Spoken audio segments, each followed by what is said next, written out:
Was this survey done on Facebook? Facebook, it was through SurveyMonkey. It was the platform. The stats, like the gender and the sex, are the same as like Facebook stats. Kind of follows that.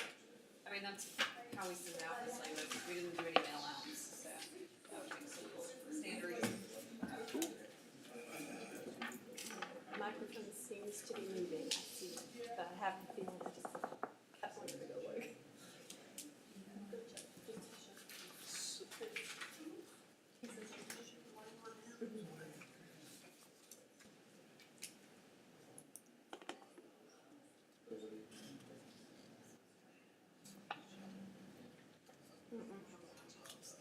Yeah, they need feedback.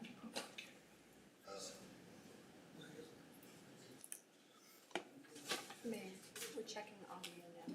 Okay. They seem to be okay. Okay. It's the calm before the storm. Is there trash cans in there? Just throw it on the floor. There's my OC there.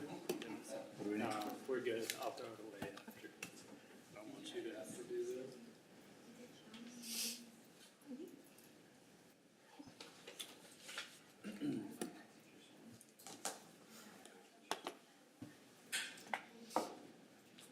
All right, lights are green. Say what you mean.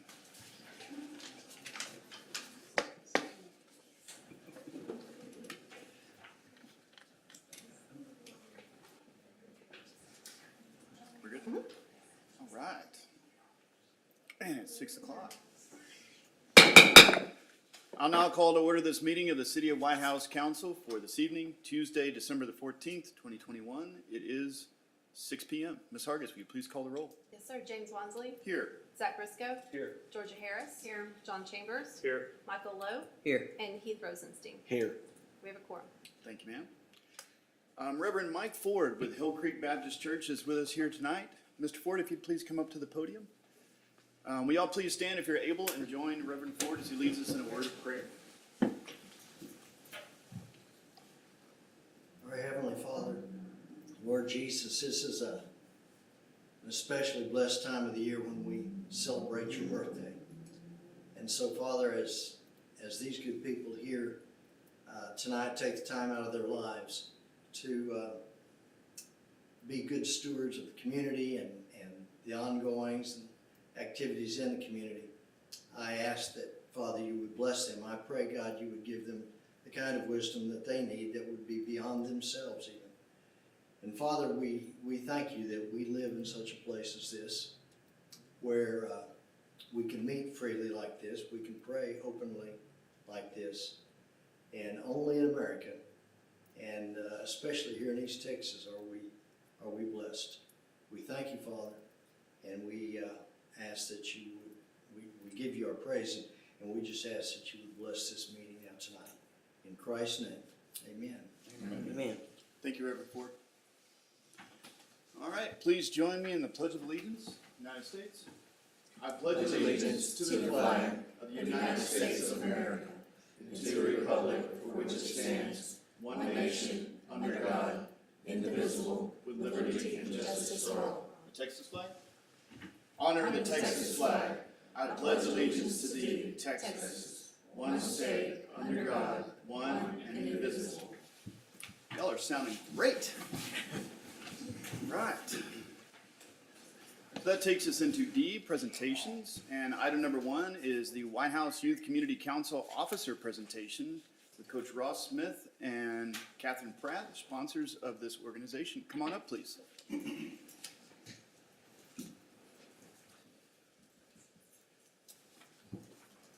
All right, good evening. We're excited to be back here with you guys again.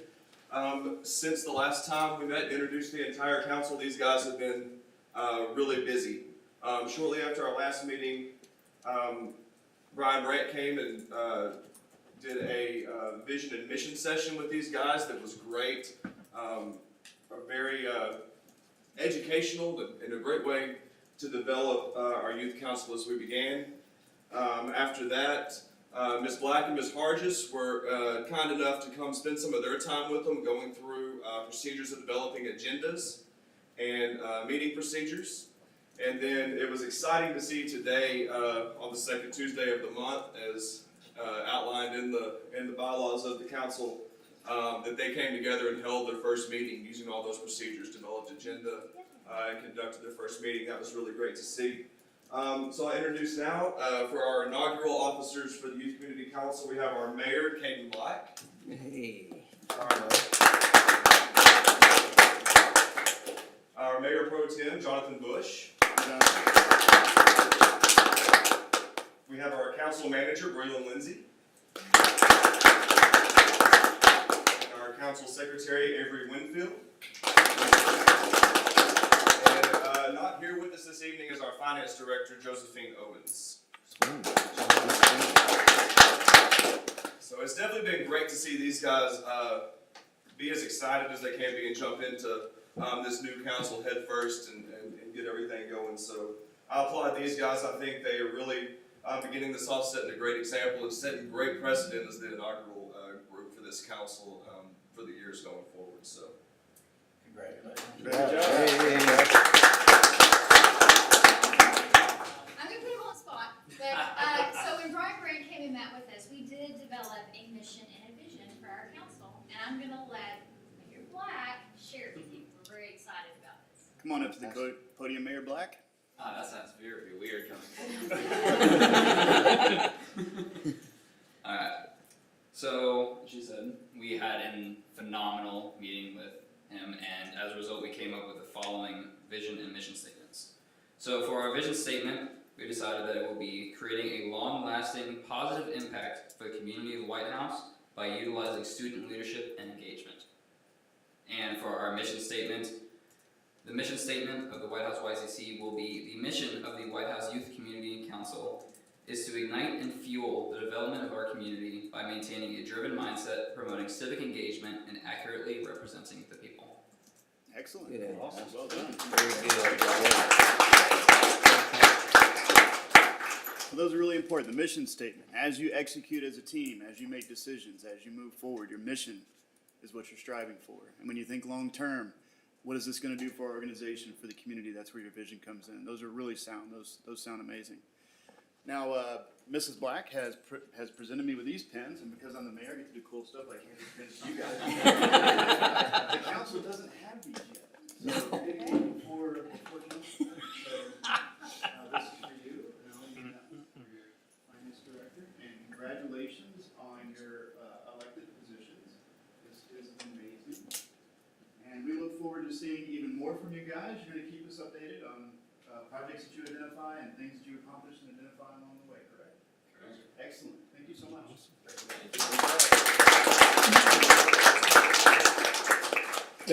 Mayor Wamsley, did you give an extra one for Josephine? I gave an extra one out, but I still Did have you? one. Okay. Yeah, So- we had one. Yes, we had one Oh, extra. okay. I will give it to my favorite council member tonight. We'll see who that is. Might be myself. All right. Thank you so much for coming. We appreciate the update, and it's a pleasure to meet all of you. All right, that takes us to item 2, the White House Texas Public Opinion Survey presentation by intern Taylor Vandergriff. Mayor and council, if you'll recall, I believe it was in July or August, we presented to you an agreement with Tyler Junior College to provide intern services each semester, and Taylor has been working with us since September. He's been here probably 3 days a week, every week since then, so he's done a great job, and he wanted to present his survey results to you tonight, so take it away. Hello, everybody. Like Hello. she said, Taylor Vandergriff. Been working with her for a couple months, and today I will now give a presentation regarding the results of our survey. So let's get started. So what was the goal of our survey? I got a couple bullet points here. Our goals were to find out the opinions of White House residents, to gather a baseline resource of data for future references, and identify perceived deficiencies of the citizens of White House. So the opinions that we were interested in were regarding the performance of the city and determining the citizens of White House opinions regarding the city services. Right. And bullet point 2, establish a baseline resource of data for future reference. So some problems that we had when endeavoring on this mission was that of lacking any reference data, any information in the past that we can compare our current findings to. The big companies that get paid $10,000, huge amounts of money to do this, have lots of resources, lots of data that they can use to compare one town to another. We do not, so that's kind of I feel as though that's what we started this year, and this is certainly a good thing that we have accomplished here today. I will now transition to my next slide. What were the limitations of our survey? We lacked truly random sampling, and random sampling, whenever you're conducting a survey and you're trying to do statistical analysis, is really important because you don't want to, without truly random sampling, you can't identify any sort of like statistical significance. When sampling and you're not doing it randomly, you're bound to have demographic discrepancies, and I'll talk more about that later, meaning that certain demographics are overrepresented or underrepresented.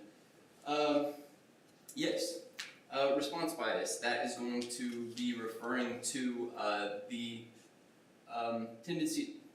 tendency for certain demographic groups, be it male, female, particular races, and whatnot, to be those opinions expressed more than they maybe should be, you know, in, like the portion of the percentage of a population that. Oh my goodness, let me gather myself. Man, you're doing great. You're doing great. This is The our top, bracket. there's 10 things people don't want to do, and number one is usually public speaking. Yeah. So don't worry. Just talk to us like we're your friends. We We don't, just- we don't we're all care, buddies man. and friends. It's all good. You're doing great. We appreciate you Alrighty. putting this stuff together for us. Alrighty, thanks guys. And overrepresentation of certain demographic groups, that's what I covered as well already. I will now move to my next slide. Demographics of the survey. So this is going to be the composition of what the data and the opinions that we found are expressed by. So we had 82.5% respondents identify as white, 1.2% identify as African American, 0.8% identified as Asian, 0.8% identified as Native American, 3.6% identified as Hispanic, and then 11% decided not to declare. And this information becomes important when we take a look at the actual demographic composition of Whitehouse according to the government website, Census.gov. And that's going to be right here. We got 89% white. That is kind of close to 89%. There's we got 5.8% African American, and that does not correlate with the 5.8% expressed. So my point is we do not have a sample that accurately represents the demographics present within Whitehouse. Alrighty, and more demographic data. So this is gonna show this is gonna paint a picture that not everybody's responding to the survey equally. So we had 27.9% that identified as male. We had 62.2% that identified as female, and 10% declined to provide a response. In any given population in America, at least, you're going to have a 50-50% composition of male to female. That's not embodied by our data. I'm trying to illustrate the shortcomings of of the survey. Alrighty. So I'm going to talk about good and our percentages of satisfaction that were identified within the various categories. And so what is good? In this presentation, good is going to be defined as combining the percentage of respondents who selected the top two categories. So we got good and very good. If they responded good and very good, then those categories are going to be combined together, and that's going to be the percentage of positive reception. Alrighty. So what is good? In our findings, our top three categories with positive reception are that of quality of life. The citizens of Whitehouse don't have seem to have any qualms over the quality of life. They appear to be content with. Oh, I forgot about the reference material. Yeah, if you guys would look at the document that is provided in front of you, you can see what questions are under what categories. So I'd recommend, I don't know, the information in the document is helpful. That's what I'm trying to express to you. All right. So additionally, we have a positive perception of the safety of Whitehouse. That's obviously a good thing. You don't want to feel dangerous. You don't want to feel as though your life's in danger when you're walking down the street. So that's definitely a positive finding, as well as a positive perception of the livability of Whitehouse. Near the back of the document, I have I've listed all of the positive receptions, or the percentage of positive perceptions. On the way over here, I realized I should have also done something regarding negative perceptions, because I talk about bad, but it's really just a lower metric of positive perception, so it's not necessarily bad. I realize now that it could be helpful to have included a combination of the bottom 3 categories or the bottom 2 categories to kind of paint a more clear picture. So if something says bad, it means a lower reception of good, if that makes any sense. Alrighty, guys. And the bad, and not necessarily the bad, but the lower perception of good. We got a general negative perception of the governance of Whitehouse. So if you look under the categories, there's a category of governance. You can see the types of questions that they responded with the positive perception of. In order to gain a more cohesive understanding of the results of the survey, I would definitely recommend getting the raw data from Ms. Black. That way you could take a look at exactly how what percentage of respondents identified positively and negatively. We had generally negative perception, meaning you understand what I mean. We had a generally negative perception of utilities within Whitehouse. People were concerned about how much it costs. That was one of the main. They were concerned that their water bill was too high. And I mean, who wants to pay a lot of money for a necessity? I know I certainly don't. As well as a generally negative perception of opportunities for arts, education, and culture in Whitehouse. This was embodied additionally in the free response section, which there's not any information in the packet about the free responses. However, that's another useful source of information. People had the idea that life would be better within Whitehouse through the development of more opportunities for recreation, I don't know, music venues, etc. Things like that. So, this is a summary of findings. So this is the same table that is in the document. I just ranked them all, top to bottom. Highest percentage of positive reception to the lowest percentage of positive reception, and such. Question, this, what deserves more attention from the city of Whitehouse? This one page here where it's got positive, negative, it's got the numbers on the far right. More, is this your sample size for each? No, sir. That is going to be we had maybe 120 or so free responses, and I read through them all, and I put them in all those different categories. So that was the mentions. Like if they mentioned this category, that category, and if the reception was positive, negative, or neutral. So that's what that is. I should definitely have explained that. No, that's perfect. It's an open-ended question Okay. asking what deserves more attention from the city of Whitehouse. So obviously, if the respondent felt that it needed more attention, it would probably be a negative connotation with their comments. Does that make sense? So that's why it's more skewed I see. toward the negative side, because we're not meeting a need in the respondent's opinion. Understood. That makes more sense. I was like, people hate sidewalks? No.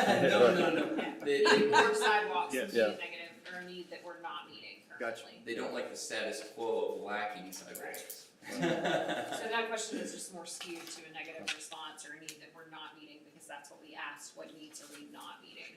Excellent. Yes. Are each of these questions that they answer, like each person that answered, were they all mandatory? Could they answer whatever they wanted to and kind of skip through? No, there was several questions that did not require a response, and that was the demographic questions, the open-ended questions. Off the top of my head, those are the ones that I remember. So yes. Any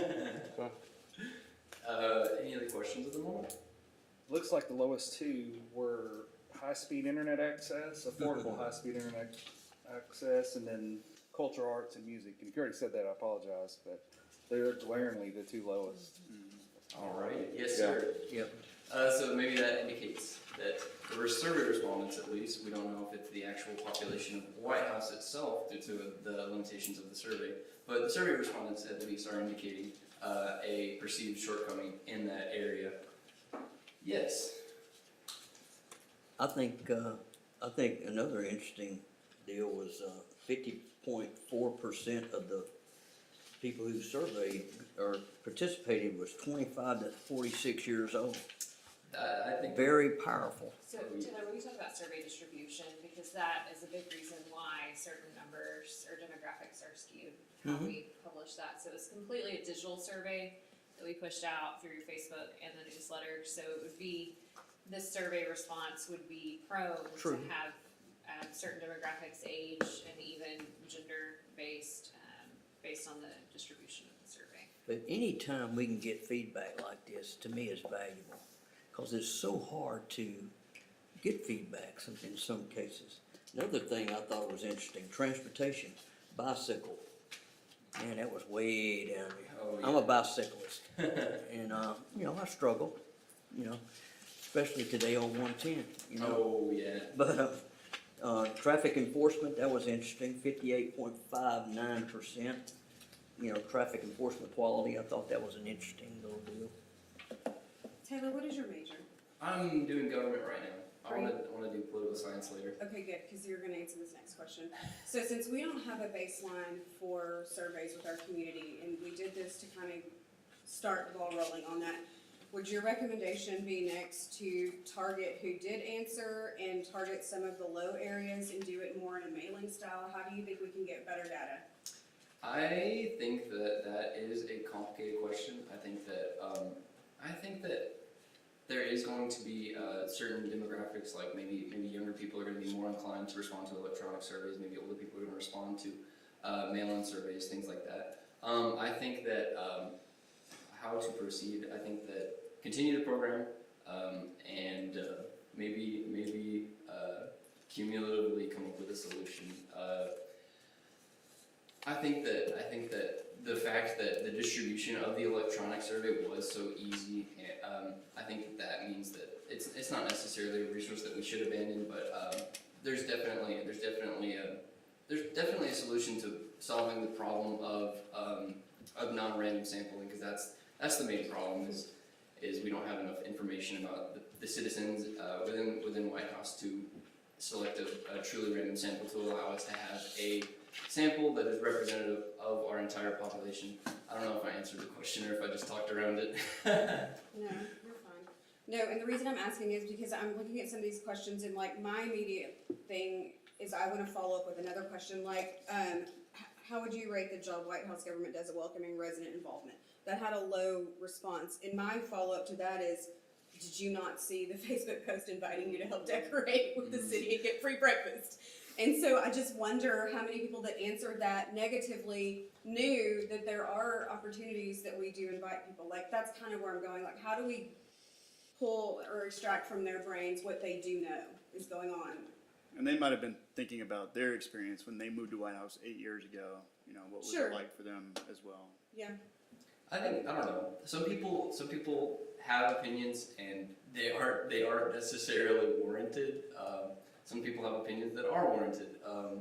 I think that asking getting as large a sample size as we possibly can will kind of allow us to gain some sort of statistical significance. Combined with that, the randomness that I've talked about a little bit. And we knew going into it, this wasn't gonna be a statistical survey, No, but just it's a with the jumping off limitations point. it was. We were just trying to get a starting point and took the questions from a national survey that a lot of cities use, and so Taylor did a good job kind of sifting through those and getting those in here, so. I think it's great to see the lower ones we already have on target. We're already Right. looking at, which was great to see that the citizens see that too, and we're working on that. Governance, actually happy to see that being on the bottom. because that's the easiest one to improve on, transparency, which is great. That's gonna be one of the easiest ones to increase. I think if we do this thing in another year, we'll see a huge, increase in numbers. Safety, good job, guys, over there. You know, that's always great to see in the community. And then, water, our utilities, yes, water is expensive here. Yeah. Everyone knows that, but we have water, We have water. and When it you is good also water. Look at the rating of the quality of those services, it's significantly higher than Some of these the I other just ones. look So at, you just it's gotta a, look at the questions. it's a individually. marketing project for some of these. Some of these aren't, governance is not bad in the city, and I think that is just, there were hiccups in the past, I think a lot of people have a negative perception because of the past, and so, I mean, as much as we've done to move forward, there's obviously still room for improvement, and it's marketing. I do have a question on how this was administered. So, you had mentioned that it was through Facebook. Did you go back and kind of parse that for people who actually live in Whitehouse? No, we didn't, and so because it was an email newsletter and Facebook, and so we do know that some responses, I could tell just by the responses to the open-ended question, do not actually live within the city of Whitehouse. We have a list of all IP addresses though, so if we wanted to really go detective mode, we could determine. Not sift creepy through. at all. Good job, I Another like thing- that. Another thing that I was going to express is that all these percentages are focused on the positive reception. And when I was looking at the categories of governance, for instance, we did have a lot of the middle, like I think the majority of categories of the responses were in the middle point, which is kind of like meh, but that's not necessarily negative. In my presentation, I just focused solely on the positive perception because I don't know, you want to be good, you know. All right. One more question I had, did we have other local organizations help push the survey, like the Chamber or Keep Whitehouse Beautiful? Definitely not keep Whitehouse beautiful. I don't, no, not Keep Whitehouse I Beautiful. think that's but I might be can't something to look remember at if next the time chamber- around, if we make it a unified push to get, to get it out there. Yeah, it'd be Yeah, interesting to see how that changes the demographic. I think that would be, because now we know that this demographic is Facebook, and this kind of follows Facebook engagement in general. These numbers, the age, the gender, all that stuff is kind of just Facebook engagement in general. And Nextdoor, we published on Nextdoor too, so that's a little bit different demographic too. I want to thank you for not putting a question on there specifically about the mayor. I wanna talk to you about that later. It's always next year. Maybe next time. Alright, hey guys, okay, so why should you care? Because these are the opinions of your voters. I talked to this is a conclusion I drew from my government professor, not my government professor, the department chair who's in charge of the program over at TJC.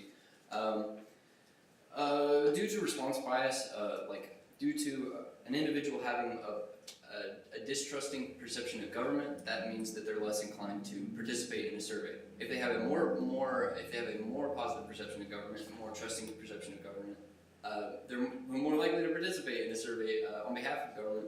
I would say that this extends to voting. Like if you are going to take the time to express your opinion in a survey, you're going to take the time to express your opinion in the polls. I don't know. This is me kind of underlining. This is important. And that is this slide. So, in conclusion, we have some satisfactory areas, we have some unsatisfactory areas, and more information will allow for more base conclusions. Alrighty, guys. Do you have any more questions? You still want to major in government? I do so. Good one. For a couple years, yeah. That's good. Alrighty. Thank you. Thank you. Great job. Thank you. Awesome.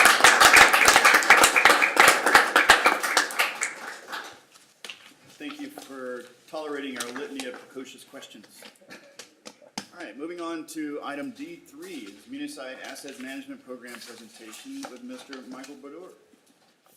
Mayor and council, if you remember, earlier this year, we brought to you a contract for an asset management software program with Munisight, and Michael in Public Works has really taken on that project and run with that and already made it much grander than I could have ever asked for, so he wanted to kind of show you some of the things he's been working on. Yes.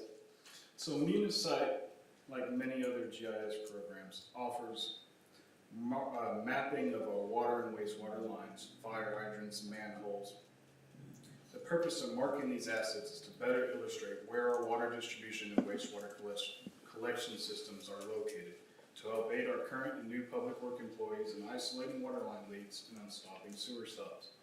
Words cannot express enough the absolute need to have an accurate and readily available GIS program.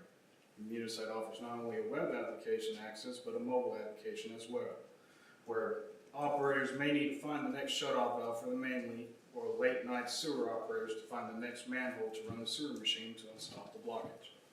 Having this data so easily accessible to our employees ensures quicker response times for these scenarios that occur now and in the future.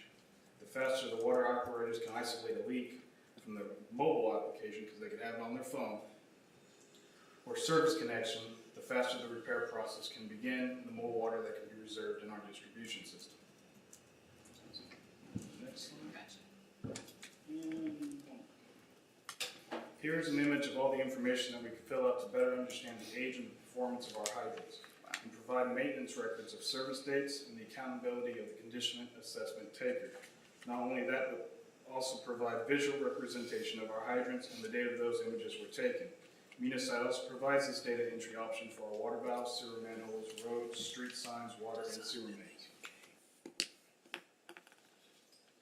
On this next slide, we dive into asset management, where it not only shows address location if we select that top image right there, which then pulls straight from the web application GIS, but the cost of replacement, condition assessments made, certain attributes of the asset, level of service done to the asset, and risk assessment associated with the asset. In the future, more data will be pulled and imported into our asset management program within Munisight. On this next image slide, we have recently implemented disaster services and emergency services. One of the best perks about having Munisight, besides having it as a GIS and asset management program in one, is that any requests that we have of them within reason and within our contract, they can implement it into Munisight as per disaster service and emergency services.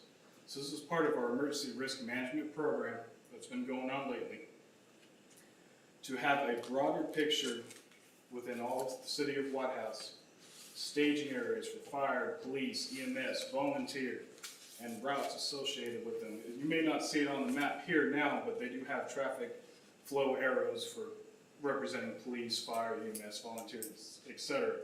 On the points, those purple icons are the white stars. The white stars, wherever you place them on the map, are for EMS and air evacuation. Automatically pull longitude and latitude coordinates as soon as you set them on the map. So when the pilots need directions to where they need to land, they know automatically where they have to go.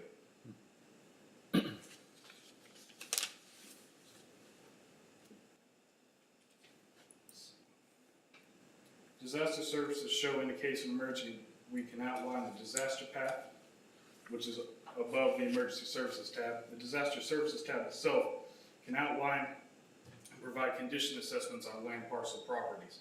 So in an event of, like, let's say a tornado or a flood, we can have individuals go out and take condition assessments of damaged property. There's 4 different levels of damage assessment: no damage being green, orange being damage habitable, kind of a little darker orange for being damaged uninhabitable, and red being completely destroyed. And when you have all this information presented, you can archive it within Munisight for our records, and then have it exported to a spreadsheet so we can send out to any emergency relief programs that we need.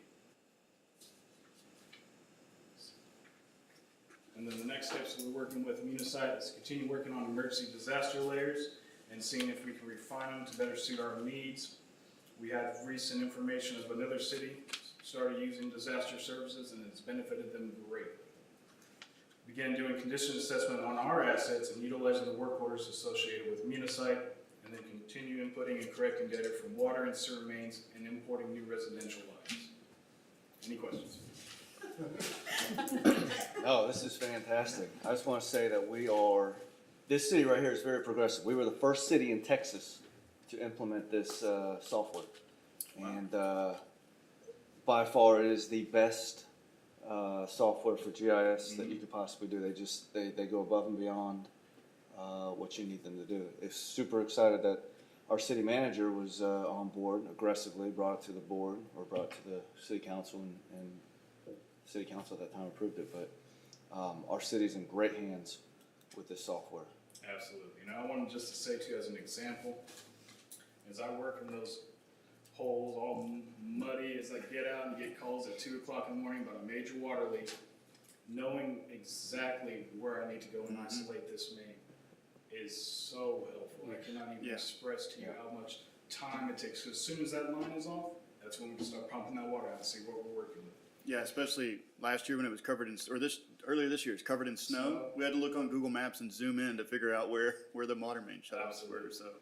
Does this Man. replace software we currently have? Is this an upgrade to One software? of them at Cobb, and it was very primitive, very primitive. It only did basic utilities, water, wastewater lines, and it was just points on the map. And it was straight, like GIS Esri interface, so it was much more complex. Not intuitive at all. And not intuitive for our public works staff. And this is much easier for Michael and the rest of our public works crews, and fire department has used it, some, to really input data and keep it up to date, whereas we weren't gonna be doing that with our other software that we had, so. And then because of those conversations at the staff level, Munisight didn't originally come with the layers for disaster and emergency management. That was a conversation that we had internally, and I think we were probably their first city out of all their cities to implement that. Because once we saw how easy it was on the public works side, we were like, hey, we need to do this too, and they were quick to add that on, so we're very pleased with it and all the work that Michael has done to get it up and running so quickly. Do most cities have anything like this? Tyler does. Tyler does. Most medium to larger size cities Chandler, have Brownsboro. have a GIS program. Smaller cities, however, that's why we're so progressive about it. Yeah. Smaller cities have maps from 1990, 1980, On somebody's wall. and some old, respectively, some old This is timer gonna pay says big. it's right there, you don't have to go anywhere, and then you end up hitting a water line because it's not there. But So- Tyler has nothing on It this. happened to another city that they lost all their records in a disaster, so. Yeah. So this stuff is maintained on the web servers that we have offsite, right? Yes. There's offsite They're backup and. private service, so we have all the information backed up, all the accounts that we've made, we have unlimited access to the amount of accounts we can make. Any requests we have of them, we just, send them an email to the developer, one of the technician specialists, and any requests they have, they're more than happy to work with us. Excellent. So the stuff that you showed on here, does this feed into our response plan that we have as a city for disaster and, Yes, okay, excellent, yes. that's great. Having that information where we can easily print it out, email it, any form that we wanted to, send it out, just like that. An example of that was, Friday? We did the hot valve tap on one of our water mains. And I had made a map showing where traffic flow may be interrupted into one lane usage. And so it has a nice little Whitehouse logo at the bottom left corner, but it shows that we're making extreme progress. Excellent. Great deal, good deal. Good job. Thank you, Michael. Appreciate it. Thank you.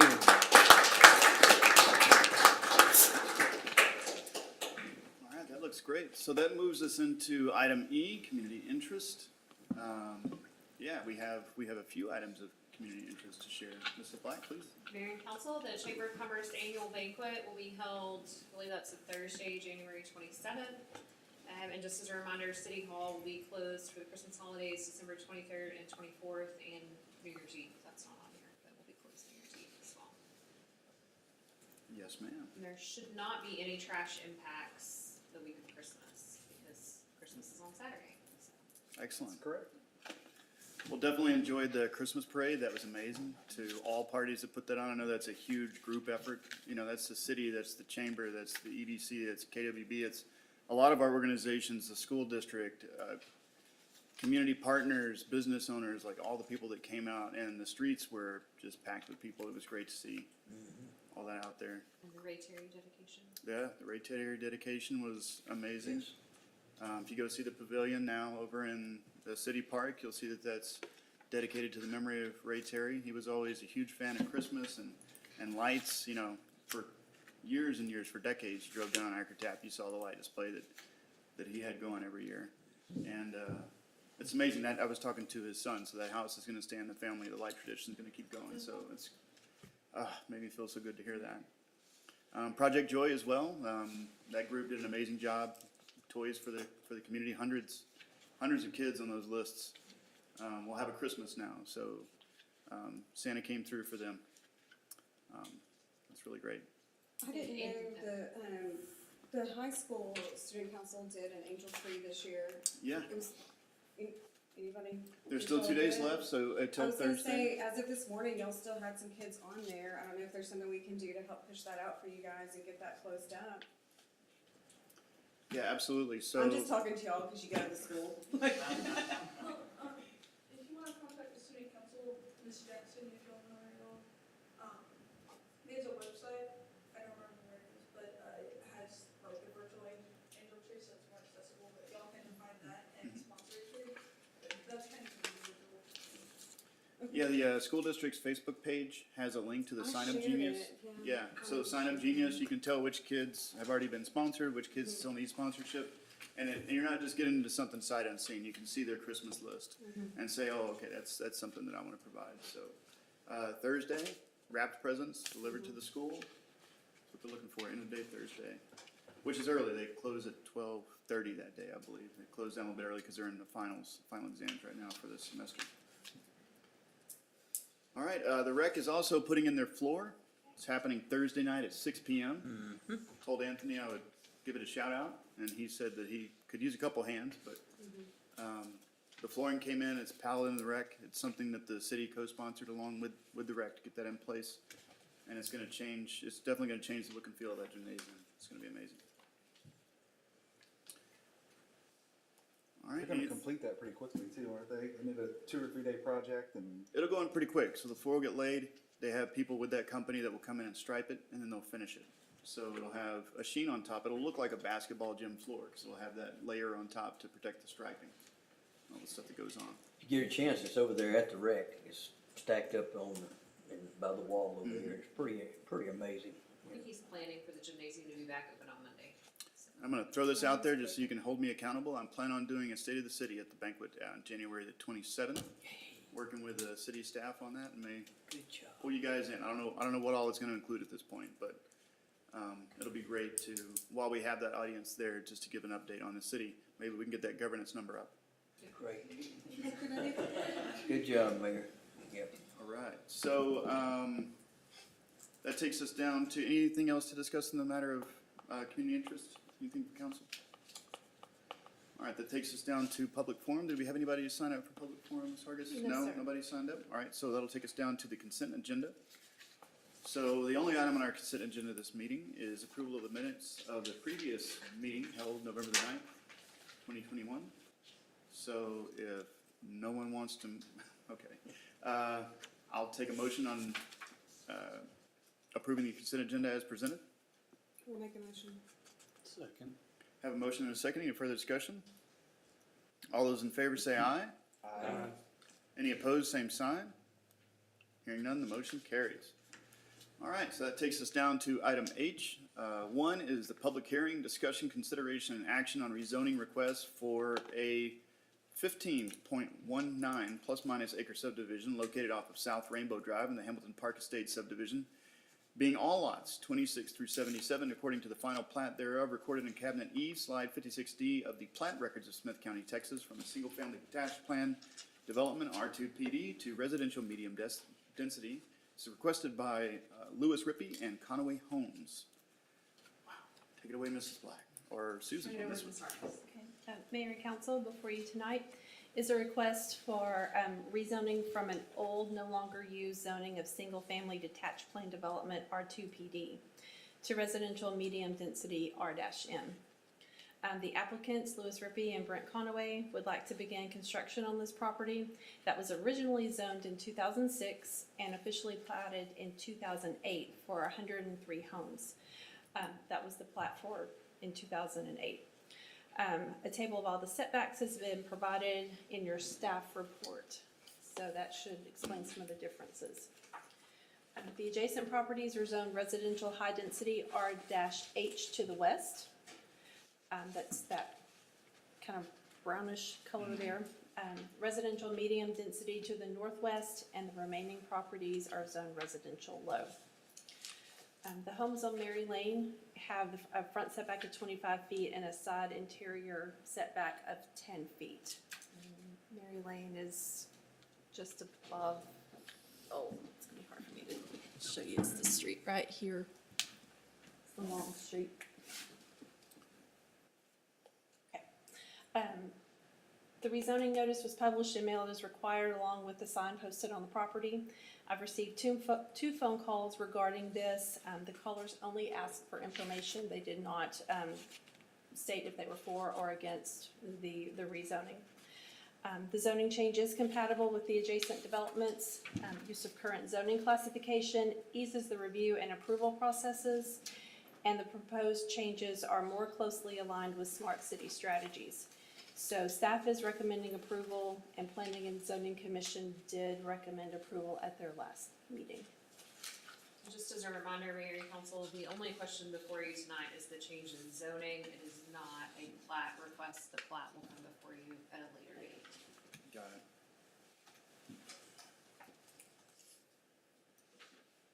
Okay, Is this zoning to affect any type of taxes? Proper taxes, anything like that, that would be different size-wise, something like that?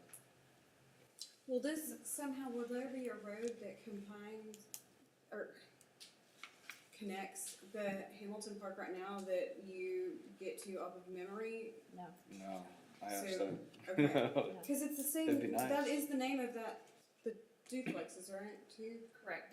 They will replat the property and change the way the road layout is shown currently. I think there's a creek at the end of that road with the There is. duplexes, That right? runs right through here. So you'd have to Yeah. build, yeah. There's a Okay. floodplain there. And I have a feeling those large plats that are there are too allowed for the floodplain, right? Well, the replat, again, we're talking about the replat, it will look slightly different than what you see. That large area will be platted differently Okay. from what we've been. So right now, it's just what a we zoning see. classification is This what we is want to just get the into. zoning. And this zoning classification will bring it up to speed with the surrounding zoning classifications, it looks like. And current classifications. It was cited, the reason cited by the owner was the current design is not the most efficient use of property. Also, the current zoning will put an unreasonable long-term issue for the maintenance of the property for the city and the future residents. So what the developer is referring to are these two cul-de-sacs that are currently shown on the southern portion of the property. And so they want to, part of the reason for the replat will be to make that just a linear street and get rid of those cul-de-sacs, which is cheaper for both the developer and the city in the long run Okay. in their development plans. And that's those two. right So Yes. no cul-de-sac? We can't talk about their future plans because the decision that you're making tonight is not dependent upon future lot lines, streets, or anything like that. It's simply a change in zoning. So future voting on the additional that we just said we're not doing tonight will be at a future Yes. vote? So I don't wanna say too much about what their plans are for plating, cause that could change between now and then. So your decision now needs to be based on, is it congruent with the surrounding uses, surrounding zoning? And is it congruent with the current zoning ordinance? Right. Staff feels that it is. Yeah, my question was just how does this help in maintenance? Yes, and that's why, so there'll be reduced cul-de-sacs in their future plan. Okay. All right. Any further questions or discussion? We do need to open a public hearing. Okay, excellent. So, yeah, I see. So this is the public hearing on this agenda item will take place now. The time is now 6:47 and we are now open for a public hearing. Is there anyone that would like to speak on this matter during the public hearing?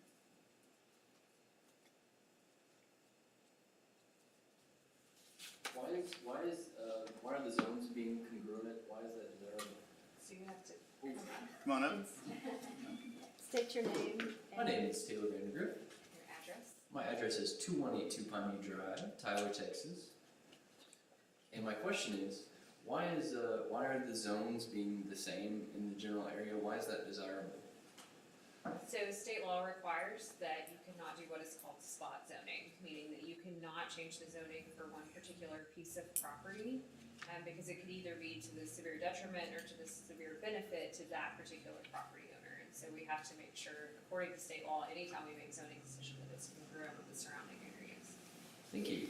Yeah, and the same thing going the other direction. So if you have a bunch of residential low, which means they're detached homes, and then somebody wants to build duplexes right there, you could rezone that to residential medium or high, and all of a sudden, the property owners that thought they were buying property in a residential low area, all of a sudden, have a mixed bag. So it's one of the benefits of living in the city as opposed to out in the county. You don't get surprises like that unless something goes wrong. Thank you. Yes, sir. All right. See, that's what we get for asking all those questions. Those are great questions, thank you. That's a good question. All right, any further questions or discussion from council? I will close the public hearing. The time is now 6:49, public hearing is closed, and the regular council meeting is now in session. All right, so if there's no further questions or discussion from council, I'll entertain a motion at this time. I'll make the motion to approve the rezoning requests from single-family detached planned development to residential medium density. Second. I have a motion and a second. Any further discussion? Hearing none, all those in favor say aye. Aye. Any opposed? Same sign. Hearing none, motion carries. All right. That takes us down to item number 2, discuss, consider, and act upon authorizing the city manager to execute a contract with Cobb Fendley to conduct a fiber network feasibility study and needs assessment.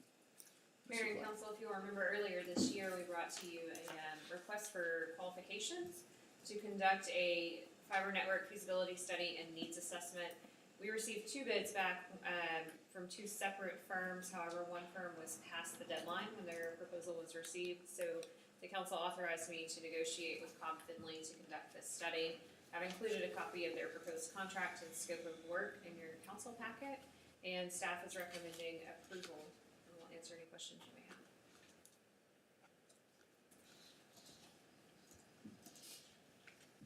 Just as a reminder, the expected work is expected to take about 56 days from start to finish. It is fast.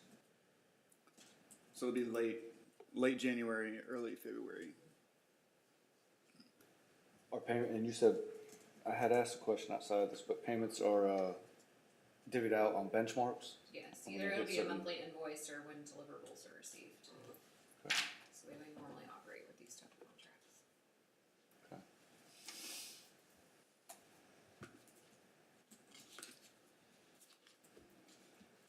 Any more questions? Yeah, I saw a similar study, Councilman Chambers found a similar study for Victorias, Texas, and in line with what we're gonna receive. It's gonna be great information. I think it's gonna be a clear path forward for bringing high-speed internet options to our community. So what would the Looking next forward step be once this is done? Obviously review the study Mm-hmm. and then, Part of the study is they're gonna identify milestones for different things that you can do with fiber. The first thing being establishing a fiber backbone for emergency services and creating that fiber backbone so that we can branch out from it later, all the way to fiber to the node, which means they get it to the larger areas in the city, and fiber to the curb, which means that if you build a community, you have to bring it into that community, and then there's fiber to the home, which means it's just ready to hook up, just like our water services are ready to hook up. So they're gonna figure out what milestones would be to reach one of those. okay, And then we'll take a look at the different grants and funding options that are out there and figure out, how far we wanna move as a city, over what period of time. so their study will really be a good roadmap. That's what this is gonna be. Mm-hmm. Okay. And these funds are available through the American Rescue Plan Act? That's correct. They will be separate funds out of the American Rescue Plan Act that was signed in early March of 2021 that we have to expend by December 31st of 2024. And we also have, as part of the Build Back Better program, something that we're in conjunction with UT Tyler with. We'll hear a result on that about the 20th of this month, with funds to help pay for this, the fiber, for the design and engineering work of at least the minimal amount of work going into it. So we have grant funds from several different channels that can go into bringing this project forward. I just see it as a win-win, I do. I mean, say, you know, again, what I'm anxious for one day is home internet. And I think it would be advantageous, you know, to have this study, right? If you have companies coming in, cause they're starting to kind of filter in the Tyler and all the surrounding area. So I think it'd be just a really positive deal, especially with industry, you know? Yeah, if you look at, Mr. Vandergriff's survey results that he provided, I think the satisfaction with high-speed internet is about 16%. So it's, I think, the second lowest score out of all those survey questions. So. I think it's probably the most accurate too. Yes. That's I- why I brought it up. I think there's no The more you debate. sample, the lower it could go. Yeah, I think you're right. Well, that's just the ones that could use the internet to answer the surveys. Yeah, everybody else, they were in the downtown. Now you're talking, yeah. All right, so you have, there's recommendation from staff in front of you. Is there any more questions or conversation? Curious on cost wise, is this the average cost on the size of our, city on what it would cost to do a survey like this? Yes. 100,000? John, do you want to speak to No, that? it's pretty standard. Okay. It's about what all of our studies are coming in at right now. I was fixing to say, I keep hearing this number. Yeah. Yeah, We go through stages. when a lot of grant funding becomes available, there's a lot of cities that are out there vying for the resources that provide those things that grants can fund. So I think we started this process early enough and we got attachment from this organization soon enough that I think we did a pretty good job in that regard, so. All right, there's no further discussion. I'll entertain a motion. I'll make the motion. We are gonna make a motion to approve this fiber network feasibility study needs assessment. Second. I have a motion from, Councilwoman Harris, and I heard Councilman Chambers first. Yeah, there you Just go. because he's closer, I think just, the sound, Sound the waves. travel of sound. All right, any further discussion? Hearing none, all those in favor say aye. Aye. Any opposed? Hearing none, the motion carries. All right, so that takes us down to item 3, discuss, consider, and act upon authorizing the city manager to purchase signage for City Hall and City Council chambers in an amount not to exceed $4,247. Very specific amount. The amount of the quote. Okay. Mayor and council, I do know that Councilmember Lowe has requested some signage on our buildings previously, and as a result of the winter storm, when our awnings were torn down, we had a significant amount of foot traffic that could not figure out how to get in our building, what our building was, what this building is, and so staff is recommending that we proceed with getting signage for both the city administration side of City Hall, the police department, and for this building. As you all know, we are undertaking a facilities plan currently and don't know what the future of some of our facilities look like, this building included. But given the amount of time that it may take for that plan to come back and any changes to be implemented, staff felt that the cost was reasonable to go ahead and get signage for all 3 of those locations. And those renderings have been included in your packet.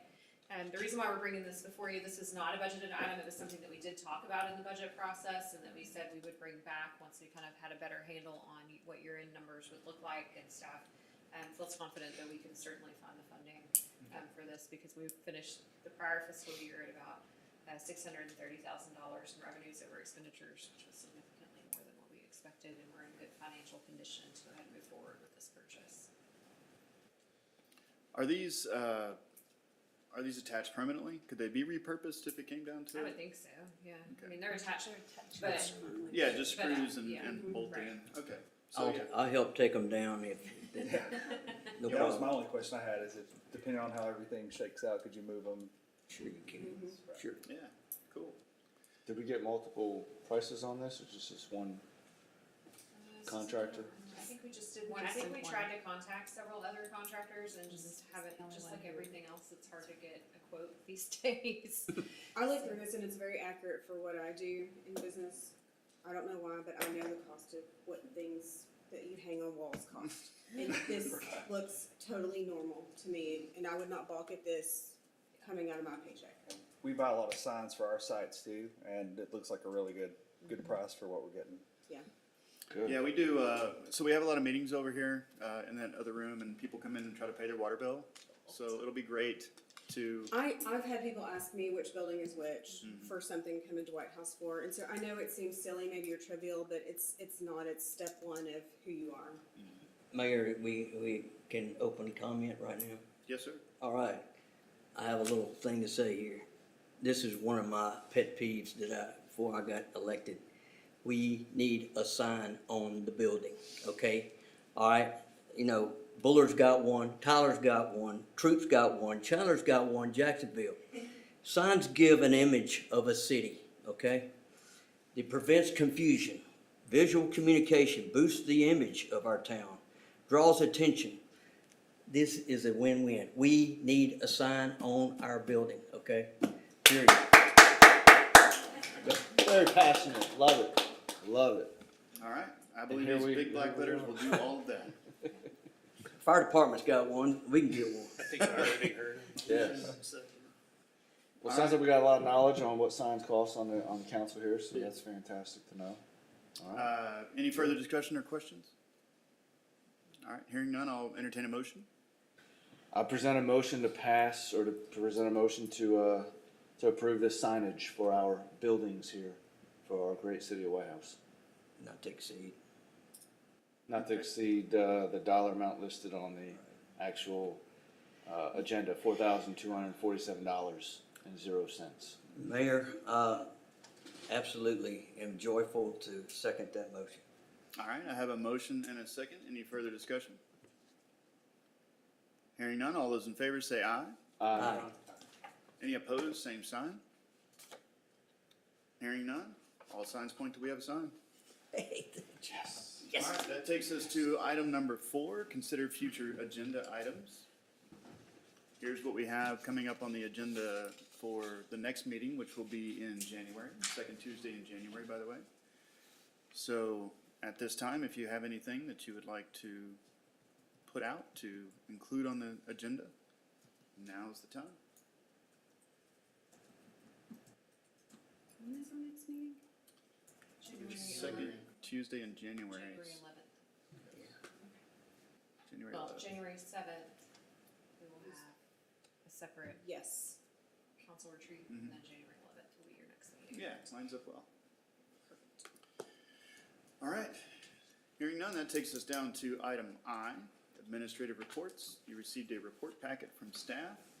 Hopefully you've had time to review that. So if you have any questions or comments about those reports, now's the time.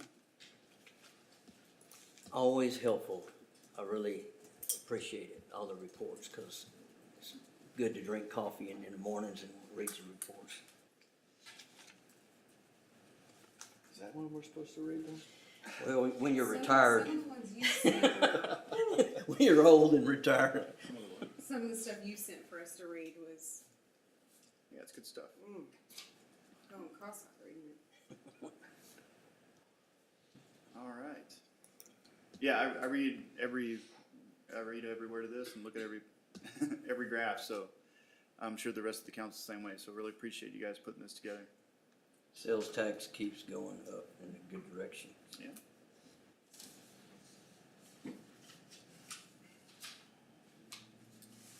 All right. Any more comments on reports from staff? We delivered 615 meals, homebound? We have Wheels Bobby on and Meals. Andrew things? Yeah. Wheels on Meals. Meals on Meals Nice. on wheels. Wheels. Meals on Wheels. Not Meals on Wheels Wheels. on Meals. One of those, yeah. Now, if the meals had wheels, it'd make it easier. That's next, Amazon. Want to thank all the volunteers, 144 volunteer hours served for that. That's fantastic. It is.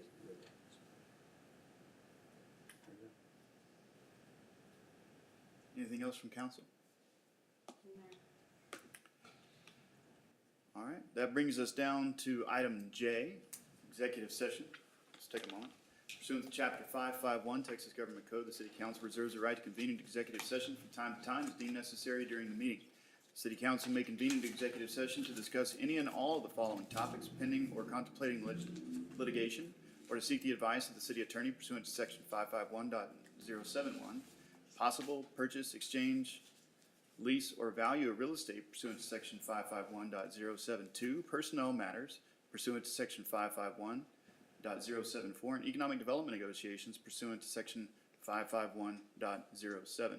I think we'll be covering all of these in this executive session, as we'll be breaking to deliberate the purchase and exchange, lease, value of real property in the town center of Main Street, TCMS, zoning on East Main Street pursuant to section 551.072, pursuant to Texas Government Code section 551087. Council will convene an executive session to discuss the financial incentives for the redevelopment of the corner of Highway 110 North and Acre. And finally, number 3, pursuant to Texas Government Code section 551.074, the council will convene an executive session to discuss personnel matters regarding the annual review of the city manager. The time is now 7:03, and council will now enter executive session. Thank you all for coming. So this is going to take us into an executive session.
time is now 8:24, and council will reconvene back into regular session. Coming out of executive session, regarding item number 1, take any action if needed on the purchase, exchange, lease value of real property in Town Center, Main Street, TS zoning, East Main Street pursuant to section 551072, there is no action from council. Item number 2, take any action if needed financial incentives for the redevelopment on the corner of Highway 110 North and Acre, there is no action from council. And item number 3, take any action if needed on personnel matters regarding the annual review of the city manager. I believe we have an action item on that. We do. I would like to present a motion to authorize the city manager to make a plan as quickly as possible to use funds from the American Rescue Plan for premium pay for all employees who were working through the COVID-19 pandemic. I'll second. Do we need to vote on this? Okay. I have a motion and a second. Any further discussion? All right. All those in favor say aye. Aye. Any opposed, same sign. All right, hearing none, the motion carries. That takes us down to item L, which is adjourn. The time is now 8:25, and this meeting is adjourned. Hey, put it right there. Yes, well done. Put it right there. Mayor, I didn't hear Day, that. everybody. Sweater's on point tonight? Thank you, sir. Thank you. I have wardrobe regret. Appreciate it. Thank you.